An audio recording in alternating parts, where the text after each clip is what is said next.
que nos asignaron nuestros padres durante el tiempo previo a nuestra gestación.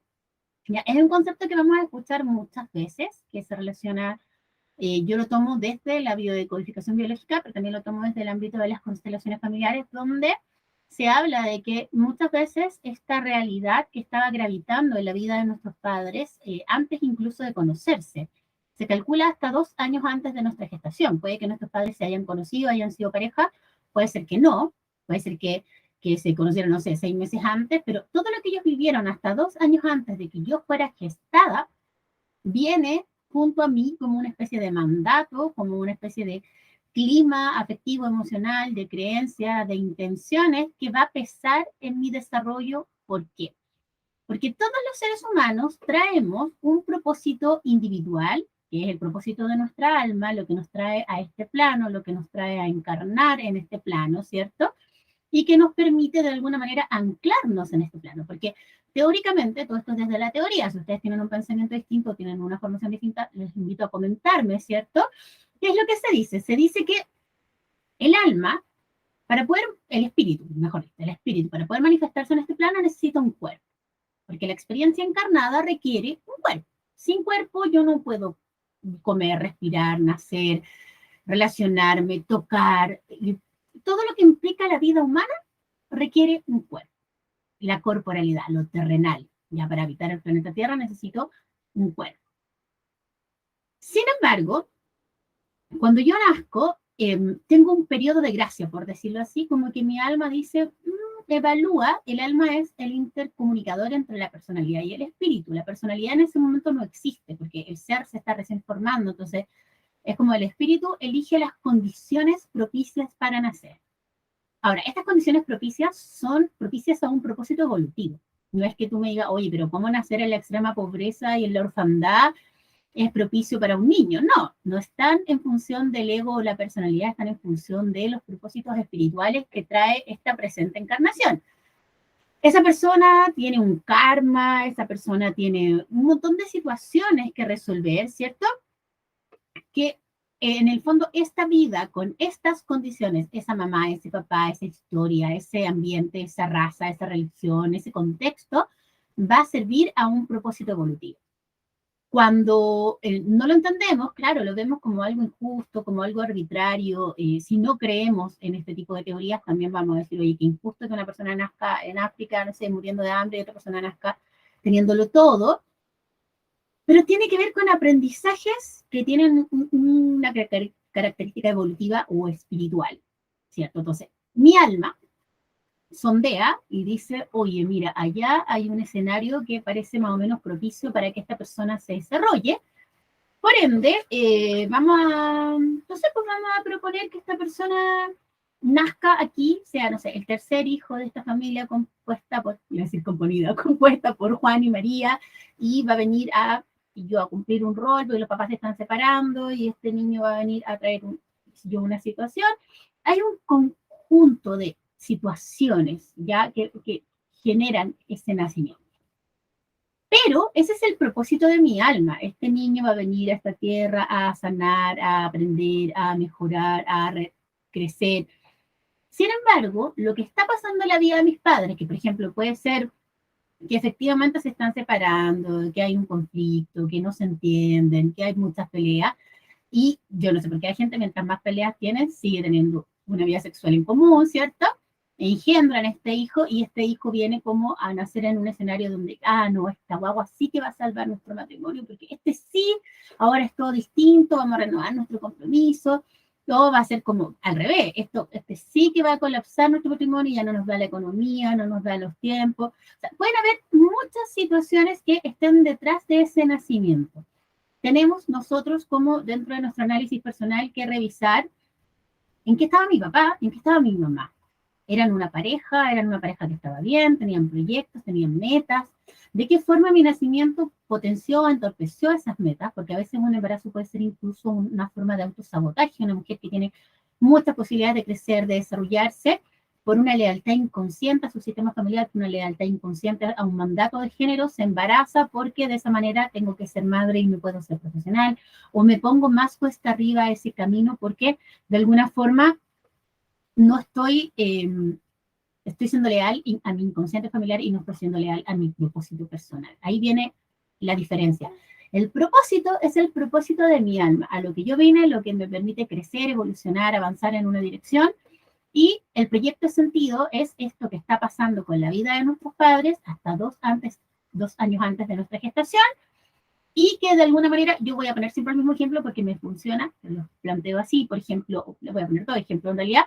Imagínense una mujer que vive en su casa, que es la mayor, que sirve a sus hermanos, que ayuda a la mamá, que el papá es pesado, que no la dejan salir, que tiene que hacer aseo, que tiene que lavar, que no puede tener vida propia, que tampoco se le permite, no sé, estudiar, pero tampoco tiene poder de decisión porque no es la señora dueña casa, que es la hija mayor. Y lo único que esta mujer anhela es tener su propia casa, no tener que andar limpiando la mugre de otro, no tener que andar limpiando, no sé, el baño de otro, poder tener su propio espacio y ser independiente. Ese es su anhelo, es lo que piensa cada día, cada vez que la mamá la manda, que el papá la manda, que los hermanos le reclaman, que no puede tener un espacio para ella.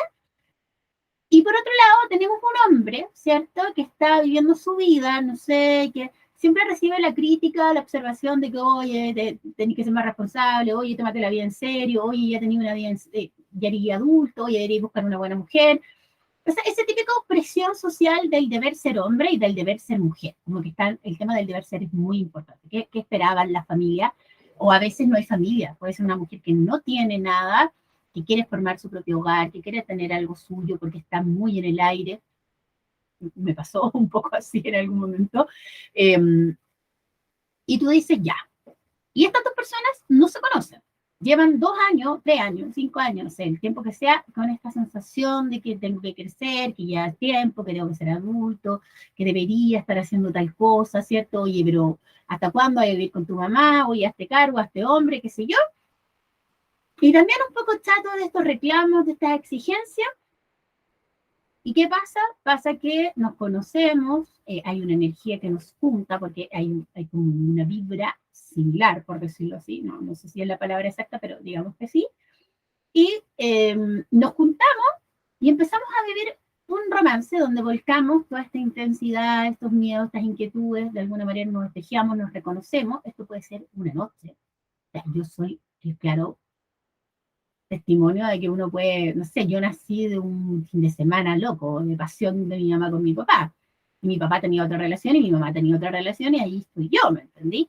Porque algo estaba pasando en sus vidas y se habían hecho el quite durante mucho tiempo. O sea, mi papá perseguía a mi mamá porque le gustaba y la veía como tan lejana. Y mi mamá le hacía el quite a mi papá porque tenía fama de mujeriego y ella tenía pololo, pero cuando un día estaba picado con el pololo, estaba como en el desamor y en la revancha, como que miró a mi papá y no le pareció tan mala idea, ¿cachai? Entonces, son pequeñas cosas que hacen que una persona se mueva en una dirección o en otra. Y cuando la vida quiere abrirse paso, porque este es un punto muy importante, la vida se abre paso. Crean, así funciona. No es algo que yo inventé. La vida se abre paso. Cuando la vida no quiere abrirse paso, uno puede hacer miles de cosas, operaciones, y no se va a abrir paso. Es así, o sea, la naturaleza tiene ahí como todo el predominio sobre la vida humana y sobre el destino humano, aunque no queramos. Entonces, los papás, tenía este ejemplo de la mujer que quiere puro irse de su casa, tener su propia casa, el padre que quiere puro crecer y ser independiente, se conocen y ¡puf! Se embarazan, como que un embarazo fuera muy difícil. Claramente sabemos cómo pasan los embarazos y que si una persona no tiene ciertas precauciones, claramente se va a embarazar eventualmente si no tiene un problema físico de fertilidad o algo por el estilo. Y claro, al principio puede que dé mucho miedo ya tener un hijo. Podría ser que estas personas no quisieran tener este hijo, que decidieran, por ejemplo, abortar. Y eso es un mensaje también para el inconsciente, como no, no puedo traer otro ser a este mundo, no puedo sostener porque no tengo mi propio espacio, mis propios recursos, mi propio sueldo, mi propio trabajo. Es como una especie de remesón. Y sería deseable que esas personas en el futuro fueran súper cuidadosas, ¿cierto? Para no estar siempre procreando y abortando, porque no es algo divertido y para quien lo vive es algo súper complejo y en muchos lados es difícil acceso, está penalizado, qué sé yo.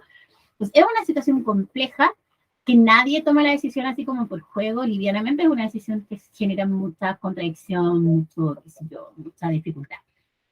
Pero, ponle que ella lo quiere tener y él no. O él lo quiere tener y ella no.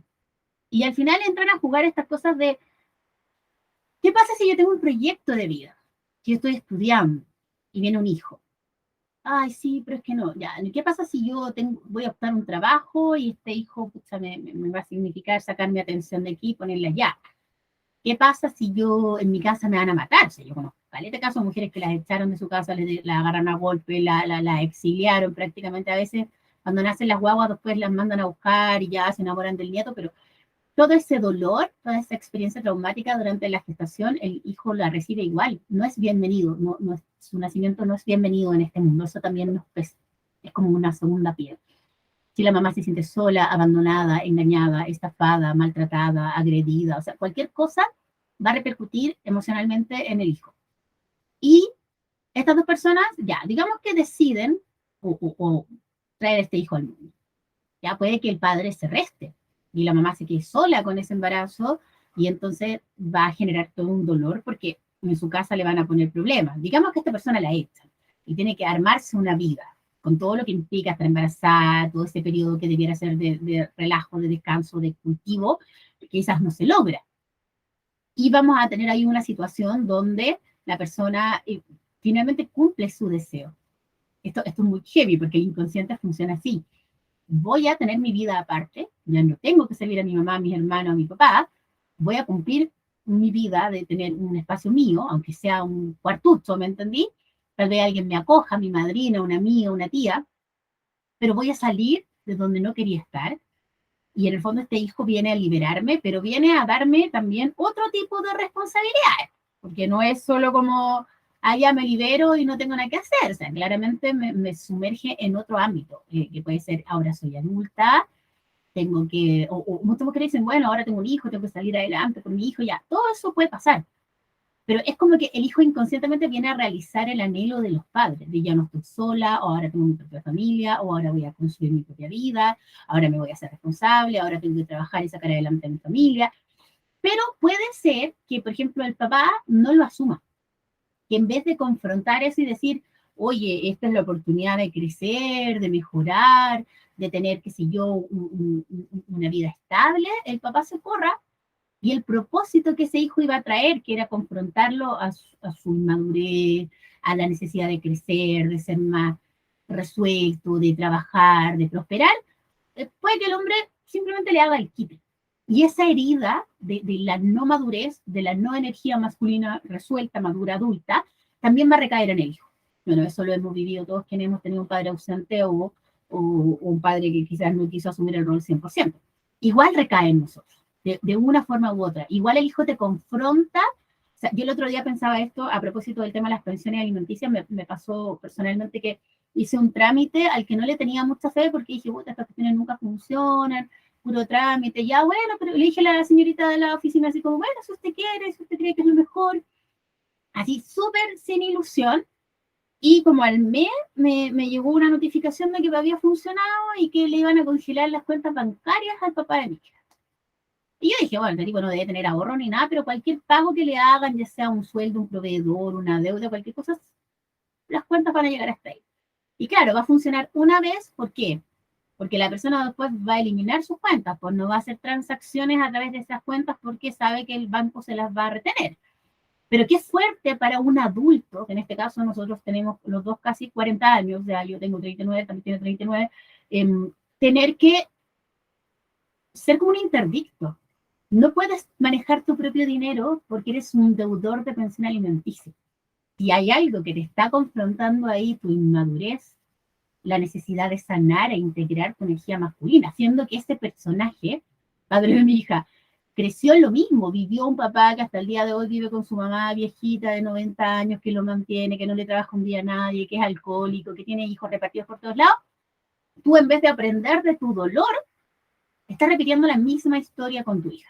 Entonces, eso es súper heavy porque hay una involución. Esa persona tenía todo para evolucionar desde su propio dolor como un hijo abandonado, a ver si un padre presente, un padre que madura, que trabaja, que prospera, que comparte su bienestar con su hijo, y no un niño resentido que cuando yo decidí separarme decidió castigarme y piensa que me castiga a mí, no trabajando o no, o poniendo su negocio a nombre de otra persona, o moviendo las platas por debajo, o no declarando impuestos. O sea, a mí, en realidad, claro, me genera un conflicto práctico que tiene que ver con que puta, no es justo, ¿cierto? Como criar sola, pero al mismo tiempo me obliga, y esto se los quiero decir con mucho amor, yo sé que puede sonar injusto, me obliga a desarrollar mi propia energía masculina.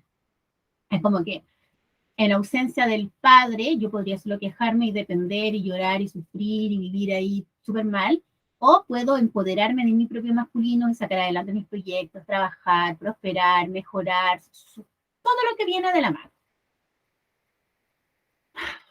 Y uno dice, ya, no es la forma más bonita, pero como estas relaciones son especulares, y aquí vamos a entrar en otro conflicto que es la herencia que traemos hacia atrás. Por ejemplo, ¿cuál es el mandato de las mujeres de mi familia respecto de los hombres y de las relaciones de pareja?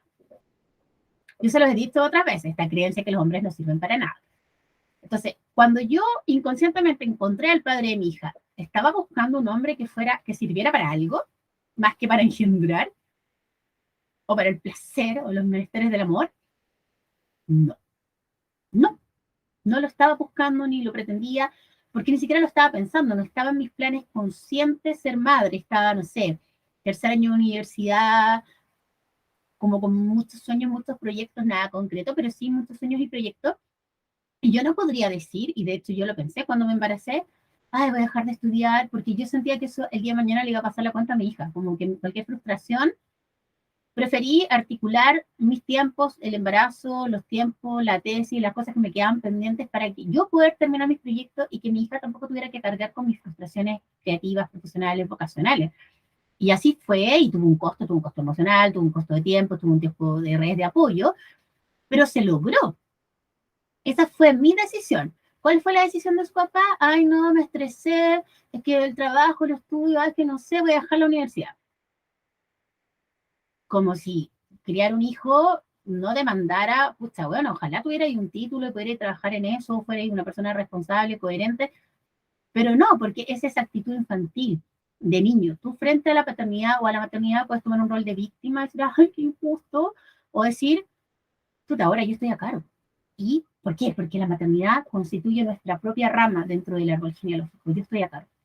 Ya no puedo victimizarme, aunque tenga 15, 20, 30, da lo mismo. Ya no puedo victimizarme. Yo soy la madre. Como madre es como mi clan, por decirlo así. Yo soy parte de un inconsciente familiar, de un sistema familiar, pero esta rama, yo estoy acá.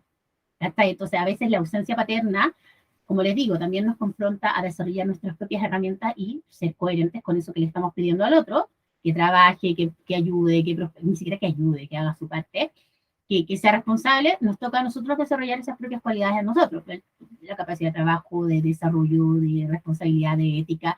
O sea, no es una excusa decir, ah, es que el padre de mi hijo no está presente, por eso yo no le puedo aportar energía masculina. No es así, porque nosotras como mujeres también tenemos un masculino. Entonces, volviendo al tema del proyecto sentido, lo que nos va a pasar es que el proyecto sentido en nuestros hijos, bueno, es distinto, podemos tener 10 hijos y cada hijo tiene un proyecto distinto. Podemos tener un proyecto, por ejemplo, súper ambiguo, como que se me muere un hijo y tengo un hijo como de repuesto. Sé que suena feo, pero es como un instinto que cuando tenemos una pérdida tendemos a volver a embarazarnos. Y ahí hay que hacer un trabajo también de reparación y de restitución a nivel del útero, porque no queremos cargar al hijo que viene en camino con el propósito o con el destino del hijo anterior. Es bueno cambiar de nombre, no elegir el mismo nombre de un hijo que se iba a llamar Juanita y este también le va a poner Juanita. No es una forma de honrar al hijo que desencarnó. Tampoco ponerle a nuestros hijos el nombre de algún familiar porque los estamos cargando con el destino, aunque haya sido una muy buena persona, aunque tú hayas amado a tu papá, a tu abuelo, a tu tío, a tu tía, abuela. Es un contrato que a nivel inconsciente nos causa mucho dolor y mucha dificultad, porque al final, en vez de vivir mi propio propósito, el propósito de mi alma individual, de mi evolución, termino viviendo quizá las cosas pendientes, las obsesiones, los dramas de mi tía, de mi abuelita, de mi prima, de mi hermano muerto, o sea, no corresponde. ¿Ya? Y eso hace que yo tenga más dificultades para desarrollar mi propia identidad o mi propio camino, porque estoy prisionera del inconsciente familiar. Muy, muy importante que trabajemos el tema del proyecto sentido y en qué estaban mis padres. Importante que también hagamos la diferenciación entre el proyecto de sentido y el propósito del alma. Yo personalmente tengo una lectura constelar que trabaja muy bien eso. A mí me ha servido muchísimo diferenciar a qué vine y qué es lo que se esperaba de mí en términos familiares, que son dos cosas completamente opuestas, ¿ya? Y que si yo soy solo leal a mi sistema familiar, me voy a estar faltando a mí misma. Pero para poder ser coherente con mi propósito, hay que sanar a veces cosas en lo familiar para no sentirme culpable, para no autosabotearme, para no autocastigarme, porque inconscientemente tendemos a sentir que le estoy faltando a mi familia por seguir mi propio camino. Y no son cosas excluyentes. Yo puedo decir, mamá, papá, gracias, los honro por haberme dado la vida, tomo la vida de ustedes, los tomo tal como son. Y les cuento que mi propósito en esta vida lo defino yo. No soy mejor hijo por seguir sus expectativas, ni soy peor hijo por no seguir sus expectativas. Mi alma es libre y soberana de elegir su camino. Y la mejor forma de honrarlos es honrarlos como el papá y la mamá, como aquellos que me dieron la vida, pero no los honro más siendo como obediente a ese proyecto sentido que ustedes, sin saberlo siquiera, me asignaron. ¿Ya? Les voy a poner un ejemplo solo para cerrar. Fíjense, muchos niños nacen enfermos o desarrollan patologías muy graves en la primera infancia porque vienen a prestar un servicio a su familia y a sus padres. ¿Qué pasa si nosotros estamos a punto de separarnos? ¿Qué pasa si tenemos desesperadamente un hijo no sé, para arreglar las cosas? Y ese hijo nace enfermo. Vamos a gastar todo nuestro tiempo y nuestra energía en mantener a ese hijo vivo, en un trasplante, en una operación, en un medicamento, y no nos vamos a separar probablemente porque nuestro propósito va a estar ahí, nuestra intención de sostener, de cuidar, de unir a la familia. El problema es que si yo le asigno a un hijo ese propósito, ese hijo no se va a mejorar nunca, porque su proyecto es mantenernos juntos. Y cuando se mejore, entonces, ¿qué va a pasar? Los papás se van a separar y la familia se va a desarticular, y eso en el inconsciente familiar es impensable, porque para muchos sistemas familiares la separación de los padres, que el padre se haya ido, que la madre se haya ido, ha equivalido, no sé si es la palabra, ha significado la destrucción del sistema familiar. Entonces, en muchas familias la separación es algo muy prohibido, porque ha traído mucho dolor. Pero de eso se trata la sanación del sistema familiar, es resignificar, es entender que una cosa es separarse, no sé, en el 1700 y quedarte sola o viuda con 5 hijos y morirte de hambre, a otra cosa es separarse en el tiempo actual donde quizás tú no tienes la necesidad ni la obligación de aguantar una relación que te daña, que te menoscaba, que te desvaloriza, y puedes optar por tu mayor bien y por el mayor bien de tus hijos. Pero hay una prohibición inconsciente, por eso a veces nos toca tomar decisiones, hacer un trabajo terapéutico para poder avanzar. Lo mismo pasa con la pareja. Muchas mujeres podrían estar solas o ser libres de relaciones tóxicas, pero se obligan, y es como que tuvieran un radar para elegir la relación más tóxica, porque está en el inconsciente familiar de que una mujer no puede ser sola, de que tiene que tener un hombre al lado, de que hay un patrón de mi abuelita que aguantaba a mi abuelo que llegaba curado, de mi bisabuela que aguantó a mi abuelo que era infiel. Hay un mandato de lo que significa ser mujer, de lo que significa ser buena mujer, o de lo que significa ser buena madre, renunciar, sacrificarse, y no es necesario que sea así. Pero para poder limpiar nuestras creencias tenemos que empezar a trabajar de lleno con nuestro sistema familiar. El día de hoy en particular les invito a revisar su proyecto de sentido, por un lado, diferenciarlo del propósito del alma, y también hacer un poco de revisión de nuestras memorias gestacionales, intrauterinas, y cómo fue nuestro nacimiento y nuestros primeros tiempos de vida, nuestros primeros años de vida antes de la adquisición del lenguaje, porque en eso suele estar la clave para todos nuestros problemas de afectividad y de desarrollo personal. Así que eso es lo que les puedo compartir por hoy, para que le pongan particular atención a esas fases de nuestro desarrollo.